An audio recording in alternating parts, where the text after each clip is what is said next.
And hello, welcome to UJ Sport on UJTV. Libizzo laka ke Mpumelelo Dlamini, and I am here to bring you the host with the most. Please make sure to follow us on all our social media platforms. We are UJ_sport and UJTV23. Well, I'm not alone today. Lucky enough.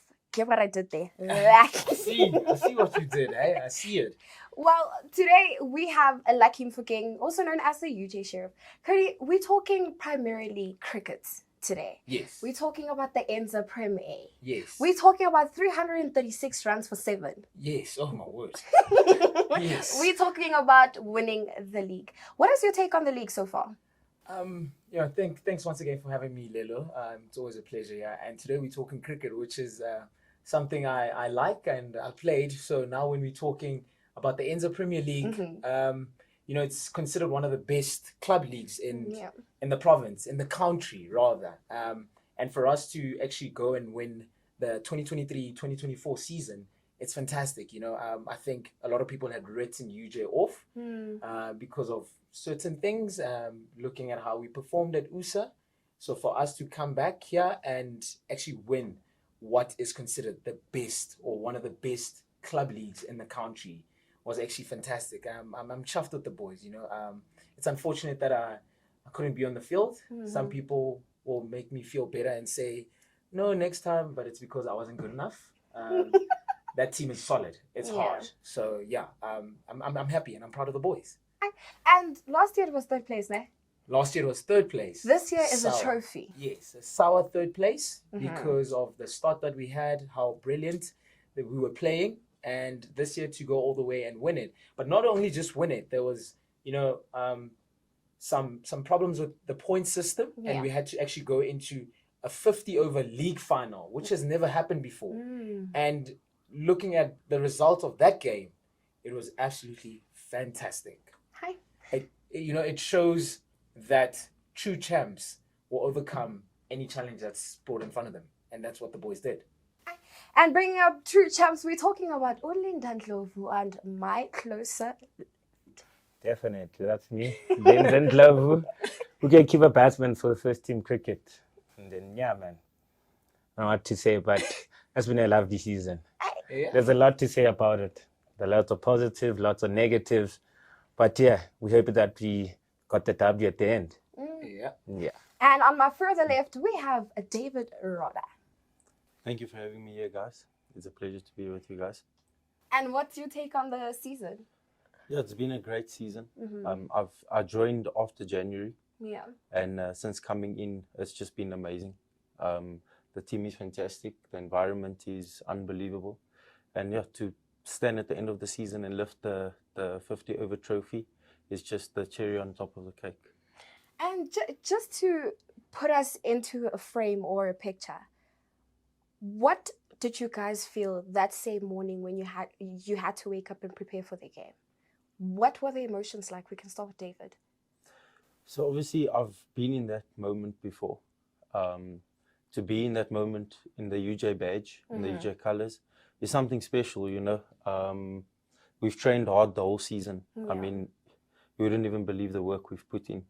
And it goes testament to all the players, pitching up, giving the effort, and making sure that we were prepared for whatever may come. And I think, to be fair, we joke and we say our coach is a cricket prophet. And he basically called the whole day. And I think because we have trust in each other as a team, trust in our coach. That morning when I pitched up, I think I was the most relaxed I've ever been. Because, I just think we were ready for whatever would have come our way. And Linda? Just speaking in general, I think obviously there's going to be nerves. Everyone is going to be nervous in a final or before a final. So obviously everyone had to be calm and just focus on what we just practiced. Because obviously the practice that we did, that built us the road to win that final. Everything just happened step by step, just like Codey said. And all of that, thanks to him and his coaching staff, they really helped us a lot. And Codey, I can feel the atmosphere is just, breathtaking because I've been in a final as well. Oh, sorry, girl, sorry. But, yeah. I mean, I can feel it, and David Rhoda spoke about, being calm on the morning. He's played at a higher level, Yeah. and so has Linda. Just I just want to understand. And I think you guys contributed fairly a lot in that final. I mean, David, you opened the batting, and if I'm correct, you scored 76 off 72 balls, scoring 10 fours and 1 6. Where the guns? But anyway, I was expecting more sixes. But anyway, and Linda, you went in to actually finish the game. Yeah. David, you were calm. Take me through your inning when you actually went in. We spoke about how you were in the morning, but now how did you approach your inning?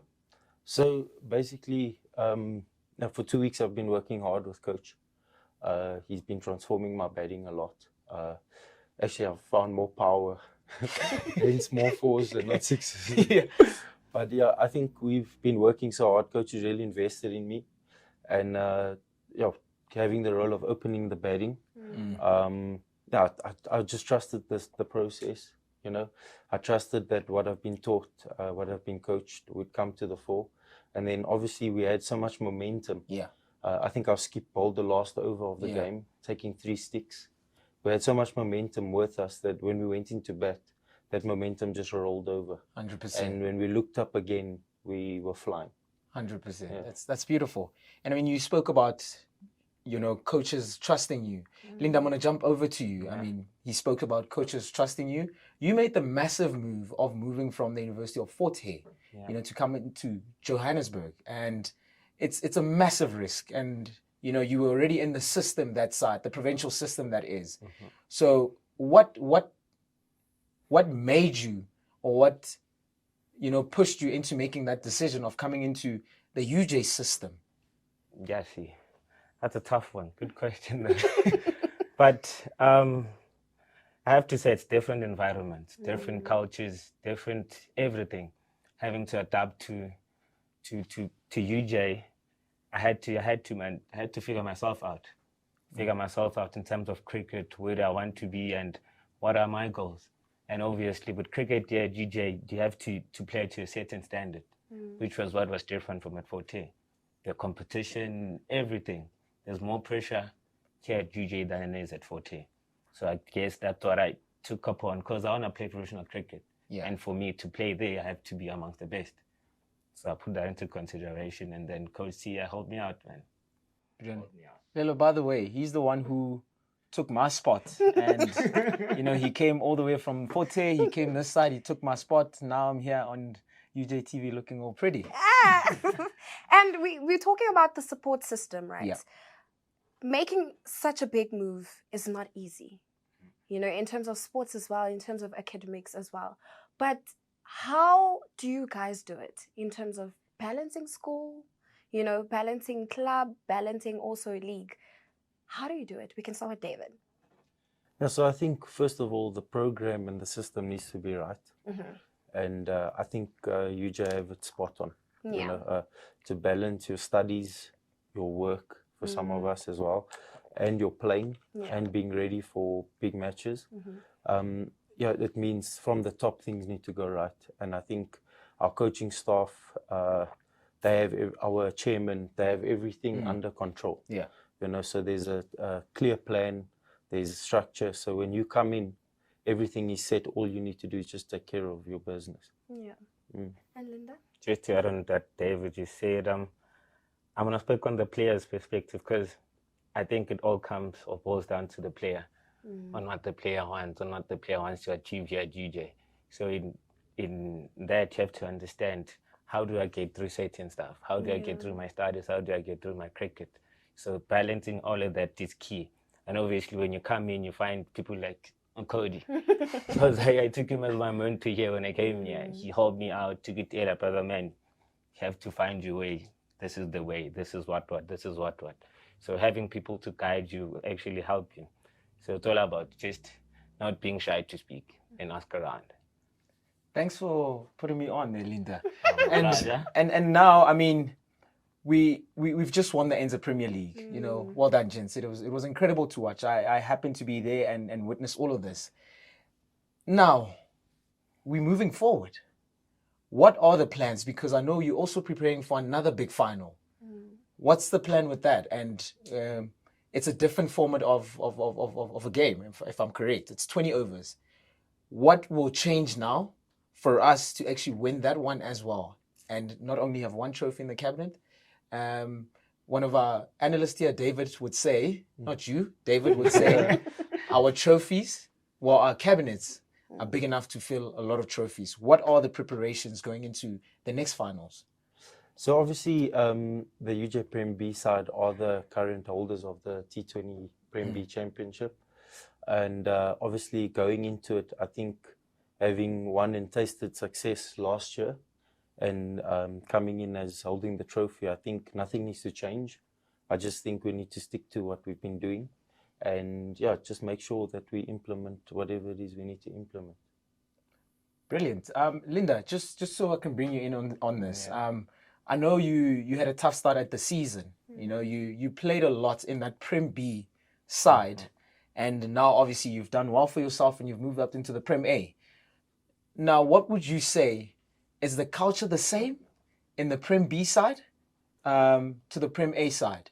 Are we talking same thing, same level, same intensity? Is that what we should be looking forward to? In terms of UJ, definitely. But the other teams are not in the same standard as well. But yeah, into that, I mean, the second team and the first team train together. So we do everything together. So whatever the coaches analyzes for the first team, he does as well for the second team. So that it helps us to focus on the upcoming game, how to approach it, how to crack it open, actually. So yeah, it all comes to that. And David did say something about people actually losing faith within the system of cricket. But for a person who does not watch cricket, or a person who does not follow cricket per se, how do you motivate them to come watch? I mean, sitting in the sun, basking in the sun the entire day is not easy. And also not understanding what an inning, a wicket is. How do you explain cricket to them? So I think first of all, I've always believed playing and being a part of a badge is something massive. Yeah. You know, whether you're playing or supporting or part of it, you form part of that mold. And I'd say for people to come watch, we're going to play exciting cricket. Yeah, we know ourselves, we know what we've prepared for. So I'd encourage you and say, come and watch. It's going to be fun. And if there's no fun, we'll have fun afterwards. But come and watch the game. It's going to be exciting. There's going to be quite a few boundaries, actually a lot of boundaries. It's going to be high intensity full cricket. We're very sure to put on a show, especially for our supporters.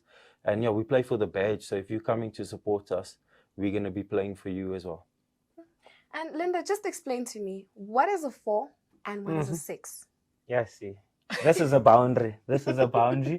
The 4 is actually when the ball goes over that boundary line. I don't know if people know what the boundary is, but if it hits the boundary on the ground, but then if it goes over, that's considered a 6. So that's the difference, actually. So basically, the cricket pitch is marked with boundaries. Yes. So once it touches the boundary, it becomes a 4. Yes, on the Once ground. it overlaps that Straight boundary, from the bat. straight from the batting, It's a 6. it's a 6. And I mean, David, you spoke about how you've been working hard, and I'm expecting a lot of those 6s. I've seen him hit them. You know, I know you are a more organized batter. You read a lot into the game. It's more mental than anything for you. Whereas with Linda, he's a typical, you know, we call him West Indian with flair. He goes out, he just throws his bat and he has fun. So now, what are the preparations for the guys? And I mean, most of our guys have been playing a lot of time cricket, playing a lot of 50-over cricket, and now going into T20. What is the change, and what are the conversations with the management? Coach Sia, you know, I know he has these conversations a lot. So what would he say to someone like you who can't hit a 6? I'll put you on the spot. Yeah, thank you for putting me on. Yeah, I think you would have a lot of confidence in me. I think you've seen me hit more 6s than what we're speaking about now. But yeah, I just think the talent we have in the group, in the modern day game, players know when to switch on and switch off between formats. And yeah, I think the language that we speak is consistent throughout, whether we're training for T20 or 50 overs. So I think, yeah, it's just clear. I think the boys know when to switch on and switch off. I think our coach has ensured that. He's taught us that, and he's also helped us to apply it. Yeah. You know, through Yeah. our preparation. So yeah, I think the boys are ready to go. I think we've played enough cricket, enough T20 cricket. I mean, to get to the final Yeah. is really testament of what we've been doing. So I think to come out of 50 overs back into T20 with everything our coaches have been preparing us with, I think the guys are good to go to pick up from where we left off. Absolutely brilliant. Linda, Just to add on what David said. Yeah. Just to add on what David said, I think obviously players have their own roles and it's all different. Yeah. So understanding your role from format to format is quite key, and it makes the job easier for the coaches so that everyone adapts to every situation quickly. So yeah, proper conversation that we're having at the moment. Proper. I mean, Linda, you know, you spoke about earlier how coming into the system, having people to guide you has been. You know, I'm just thinking from the outside and to all our viewers now. How has it been? And I mean, this could be a question asked to one other first year about you. How's it been having someone such as David in the team who's played a lot of cricket, who's got a lot of experience behind him, and he speaks, you know, good game, but not only does he speak it, but he plays that. How has it been having someone like that, you know, in the change room? Yeah, he's putting me on the spot, sure. Obviously, David, you have to understand what type of person he is before you can understand everything that he says. With cricket knowledge, it's all about him understanding where you're trying to be and how he can help your game. So obviously, conversation are going to be different from player to player. But with me, it's understanding that Linda wants to play pro cricket. How am I, as David, going to help him do that? It's either with me sharing my knowledge, me sharing my skills with him, or just anything that's going to help him get to where he wants to. Okay, so having, I can say, senior guys in a team really does boost a team 10% higher than what it is, just because of the knowledge that's around you. And talking about the knowledge and boosting a team from a senior perspective, Yeah. remember, everyone has a common goal, but not everyone has the same mindset to reach the common goal. This is where each and every person needs to understand their role as an individual in this team sport, because there's no I. But now, the conversations you guys have, from a person who comes directly from an underdeveloped background, and now you come into UJ, what do you guys talk about, or how do you assist as seniors? Whoa. Yes, it is. There's a lot. I'll start with Codey. Codey helps us get jobs, man. Codey helps us get gigs. Those gigs help us get cash so we can come to practice. Well, that's for guys who don't stay at race. So with that, I mean, if you want to be a coach in the future, that adds on in your CV. But yeah, man, yeah, that's a tough one. That's a tough one. That's a tough one. I think backgrounds are so important into a person's life that they shape them into what they want to be. Yeah. But then with the people that you come across in life, that all changes, because you also have a say. Yeah. You also have a say, you also have a perspective and see things in a different way. That helps you shape yourself into what you want to be. But yeah, man, I don't know what to say. I don't know what to say. Yeah, I think it is. It's a tough question because there's so many angles to it. What I would say is the culture that you build. You know, I think coaches build such a strong culture that wherever you find yourself from your background, where you come from, you can navigate yourself in that culture. And I think that's been something special. Yeah. You know, so many different dynamics of backgrounds, different players, different personalities, yet in one culture, like you mentioned, we have the same mindset. We have the same goal. Everybody wants to achieve the same thing. So I would say the culture's made it easier. The team culture, it's accepting, it's welcoming, but it's also changing. Yeah. And I think people will agree when we say this. You come to UJ, you play cricket, your life changes. 100%. You know, in 100%. all ways. You know, I think Linda touched on one or two things, but in all ways, we'd sit here for a week if we have to speak about it all. But no, really, it's life changing. It's really a special environment. and we've seen guys from all backgrounds become better people. You know, looking after the environment, looking after one another, always making sure the next guy is well looked after, is something special. And yeah, we've seen lives change. Linda, you are an All Boy at Jeppy, you know. Are you happy to be back in Joburg? But this question is, are you happy to be back at UJ, and do you think this was the best decision you've ever made? No, definitely. With UJ, there's more opportunities. There's more opportunities to get you where you want to be. In UJ, you get proper coaches. CICB as one of the best in the country, in my eyes. So with coaching like that and guidance like what we have at UJ, it's definitely the best choice that I've ever made. And yeah, we're still going, mate. We're not done yet. People must know we're not done yet. And Davido, just one more from me. You come from a long and rich history of cricket. Are we going to keep you here at UJ for another season or two, hey? Because of the impact that you've had on the younger guys coming into the system. That's just what I want to know, and I'm sure anyone who's watching this now would be interested to know that, because guys like you with so much experience, so much knowledge to give, they come, they plant a seed, and they leave. Which is what it's growth. But what is your future at UJ Cricket looking like? Yeah, so I think everybody that knows me will know I hold Coach Sia in high regard, Coach Sia Sibonga, Siabonga Sibia. And yeah, I hold him in high regard, as much knowledge as I would like to think I know. The honest truth is that since I've been here for the past 3 months, I've learned more in my entire life in 3 months. And that's the beauty about sport. That's the beauty about being in an environment like UJ Cricket, I think I've learned so much. So if we speak about how long will I still be at UJ, and I think coach is given to me, UJ Cricket's given to me much more than what I've given in the past 3 months.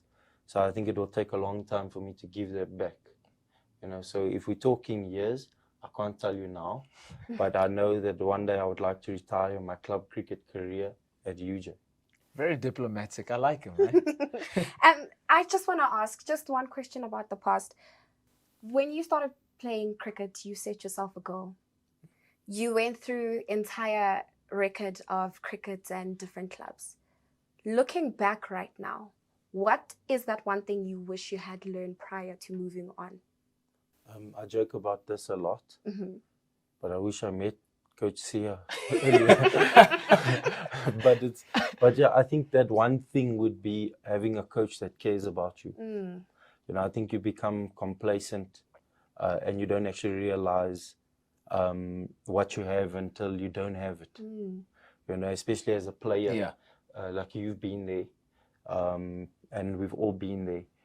To have a coach that understands the next level of the game and how to get you there is something money can't buy you, And I think that's the one thing I wish I had from the get-go. Linda?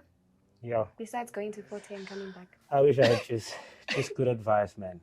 Yeah. Good advice on how to approach everything in this game. Because cricket is a tough game. It's draining mentally, physically, and just having the correct advice from the right people who've been there.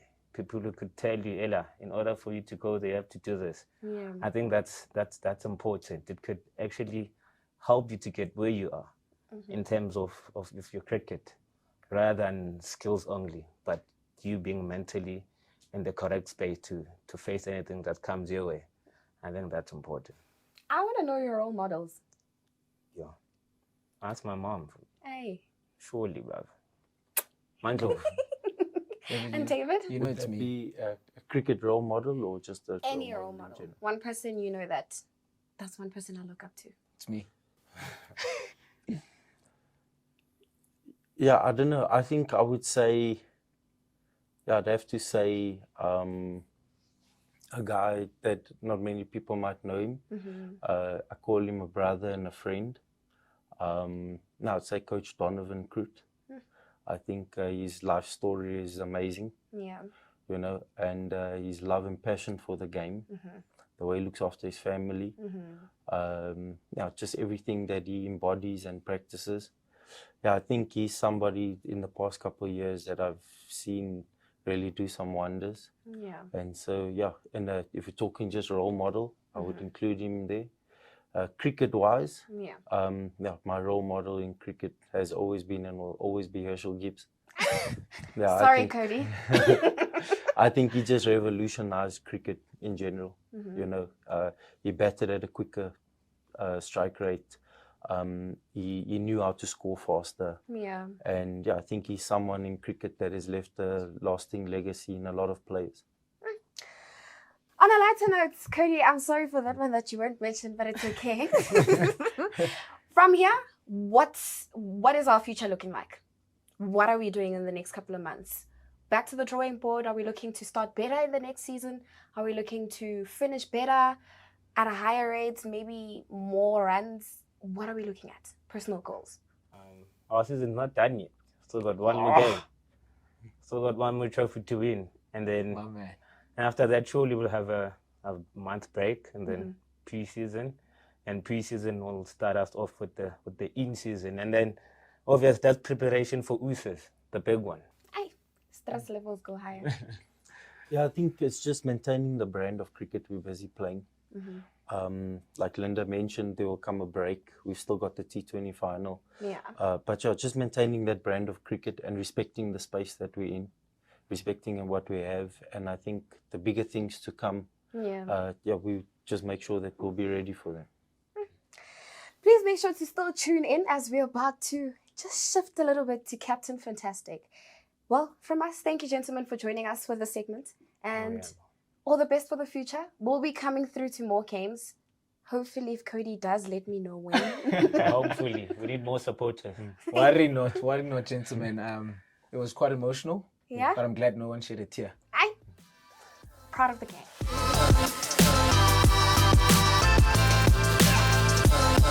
Cody, I can tell you for sure, that interview was one for the heart. Oh, yes. Almost shed a tear. No. Just a little bit. Don't expose Just me. a Just a little bit, eh? But now we're talking to Captain Fantastic, Captain Fantastic indeed. Kieran Chrome. Hi. Thanks for having me. You know what's the thing, eh? What's the thing? He's a man of few, Yeah. like few words. He doesn't say much unless he's on the field. You know, Krimi, fantastic to have you here. Just to jump into it, actually, you know, the guys spoke, you know, about the mental space in which Coach Sia has helped. And I know you came straight from high school. You had one USA tournament, and then straight after that, you were given not only first team captain but club captain. How have you handled that? It's been an experience. It's been a road that I've had to go down with Coach Sia as well. Taught me a lot along the way, but at the end of the day, I really appreciate the opportunity I've been given and see how far we can take this thing. And I want to know, from a captain's perspective, I know Cody spoke about you timelessly throughout the show, but how do you ground yourself? Because, I mean, your team is full of players, but how do you ground yourself to actually speak to the players? This is what we need to do. This is what has to get done. It's just for us, we're very clear on our plans, and then nothing outside of sort of our plans really, it doesn't go too far either way. Yeah. So our plans stay very, very similar. And then if it's a case of just reminding a guy of, okay, this is your role, this needs to be done, then that's where it comes into it. But we back ourselves, and as long as there's communication between each other in terms of what we want to do, then we're happy with it. So I take it as you're not the shouting type. No. You're just the quiet, let me approach. And I need to watch how I approach. That's sort of my little thing I try to do. I don't like being the guy who's out there shouting at you, because there's no point in it. I think we've all been in a place where someone's shouting at you, and a lot of guys go into their shells and are like, well, why? Yeah. And I think if you're more open and just come across a bit more friendly but still stern, then we can move forward in terms of what we want to do. I love it. I think we need him at football. Hi, that's a massive statement, eh? I mean, listen, I've seen you play, I've watched you play, and now listening to how you speak about being in that leadership role, it gives testament to why you've been there and so much success with it. This season, man, it's been crazy. I know you don't like this, but I'll do it anyway. This season, 8 games, or rather 6 innings, and you scored 242 runs. This is in the 50, or overall, but you were on an average of 48. The balance, man. I know you're an all-rounder, which means you need to work on your bowling, and you're one of our best bowlers at the club at the moment, and you need to work on your batting. But after that, you need to have a 5-hour meeting with Siasibia. How's that been? It's been tough, and try balancing school with that as well is also an interesting time. There's not much time to do really what you want to do, but playing cricket is what I want to do. So it's just putting in the work that we can.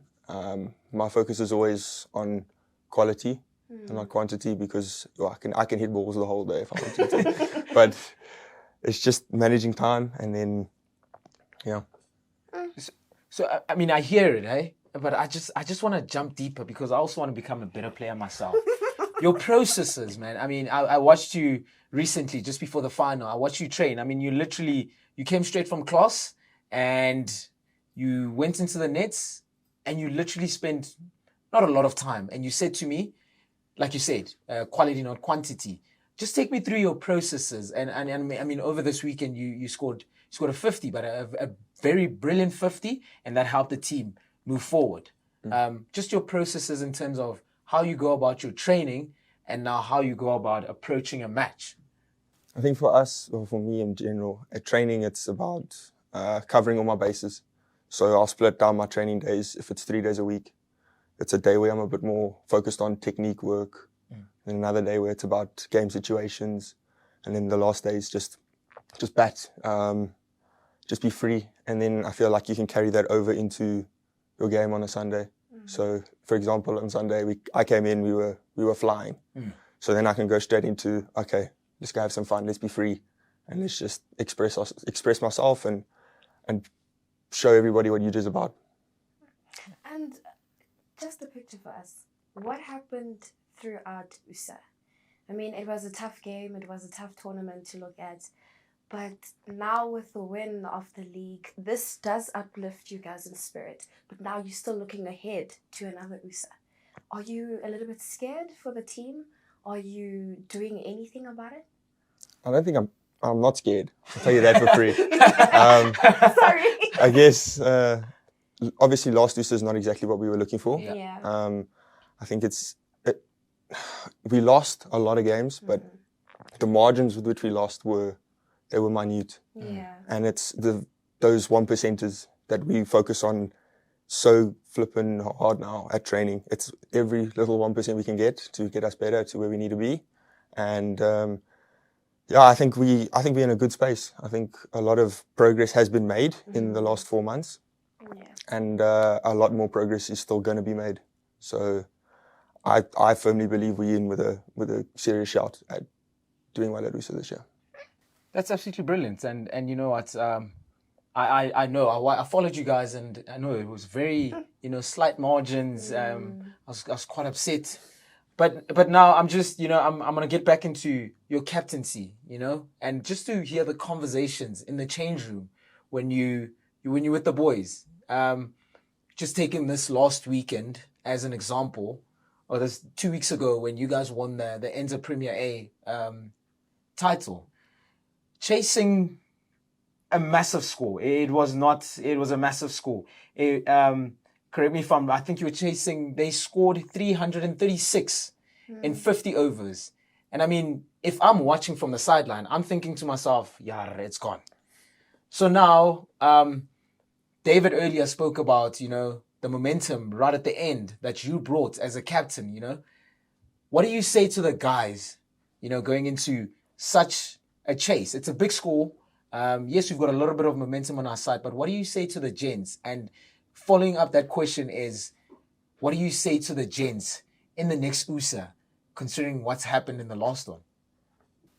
I think based on the game we won to win the league, I think there was so much confidence going around the boys. We pitched up and looked at the wicket and we were like, okay. One of the coaches said 400. A lot of the boys said, okay, there's plenty of runs to be scored. Yeah. So then it was a conversation of, okay, let's come together, let's have a chat about this. Bowlers are going to travel today, but understand that if you're traveling in the right areas, Yeah. we're happy with that because we back our batting as well. And we did that at halftime or lunch there. Obviously, I got those two, 3 wickets to close off the game there for us. And it was a chat. We believe a lot in momentum as a team. And we said, listen, we've got the momentum here. So it's up to you guys as our opening batters whose role is to go out there and enforce and be the guys that are going to belt you around the park. Go do it and go make a statement. And they did that perfectly.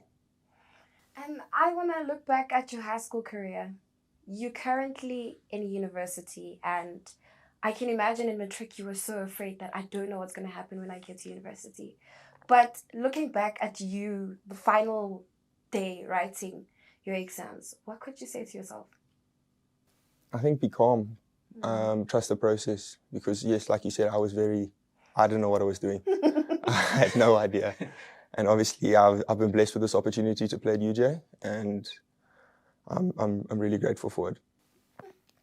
I know little Krumi is here as well. That is Callum, your brother. But he comes with a lot of other first years who've been included in the first team. You know, I think from last year to this year, we've had an addition of 2-3 new first years. How do you get those boys to gel with the rest of the team? Because, I mean, when we're speaking to David, he spoke about the culture. How do we get the younger boys to just come in and actually be a part of that? And before you go into that, how was it done for you? And how do you then pass on what was given to you to the younger guys coming up? I think for me personally, when I first started, it was a case of, it was such an open environment. I mean, as the new guy coming in, you're going to university and you're thinking, okay, I'm now going to be this small. Yeah. No one's going to care about me. I'm going to just carry on, do my little thing. And I was shocked when you get to the place and everybody's open, everybody's friendly. Yeah. There's nobody's sour that you're taking his spot or your competition now. It's all it's open. The culture we have here is special. And I think we just try to carry that on every year with the new first years. If it's going and having a team braai on a Friday together, and we go sit there and we go chill and we have a Coke and have a braai, and that's just that's how it's been done, and we're trying to keep that going in the future. And I know in terms of family, having the same sibling play the same sport, it's a little bit. Sometimes it's a benefit. You know, you guys can learn from each other. And sometimes it's not a benefit. It's very disadvantaging. How do you deal with that? I think me and my brother have a special relationship that way, in that we've done it before. Yeah. We've played together before. And it's a case of, okay, fine, you're not there to outdo each other. Yeah. You're there to, it's not garden cricket anymore, where you're trying to get the other one out. You're in a team together, and it's the team's goal first. Yeah. So that's just the mindset. Brilliant. I'm not saying anything about my sibling, but I'm just saying. No, I saw that. I saw that. She's got her sister in the rugby team as well, but they're not as good as you guys. Go forward, cricketers. Now, Kieran, I mean, I hear what you're saying in terms of, you know, you and your brother helping each other out, and it's absolutely a brilliant story. Mm-hmm. I just want you right now. I mean, we always talk about the University of Johannesburg as, you know, as an institution being very brilliant, and now when we look at the sporting side, across all sporting codes, we're big. We're doing a lot of big things. We're doing well. We're collecting trophies. We're competing in every section that we're in. Now I want you to probably just look into that camera and tell a first year who's at, let's say, Pretoria Boys, and who's just caught in between going to one other university and the University of Johannesburg. What do you say to them? What environments are they coming into, and what can they expect? Just looking into that camera. Well, I think you University of Joburg and UJ cricket as a whole, it'll open your life. It'll open up your life. It'll give you so many opportunities, so many experiences that you would never have if you were in a different place. It's an unbelievable journey you go through being here, and I can't fault one minute of it. And he seals the deal for us on a very correct way. Congratulations on the win. We're looking forward to the future. We'll be there to support more games with Codey. I promise. Well, you didn't give up on the cricket side. We can still continue. You can learn. No, but with people like Kieran Krumi and Linda Ndlovu and David, it's very tough for me to actually have a shine in that team. But anyway, it's fine. Until next time, siyabonga ukuthi nihleli la ukuthi nisibukele zonke izinto besizisho. Please make sure that you follow us on all our social media platforms. We are UJ_sport and UJTV23. Well, libizolaka Kimpumelelo Dlamini from Codey himself as well as Captain Fantastic. Until next time, goodbye.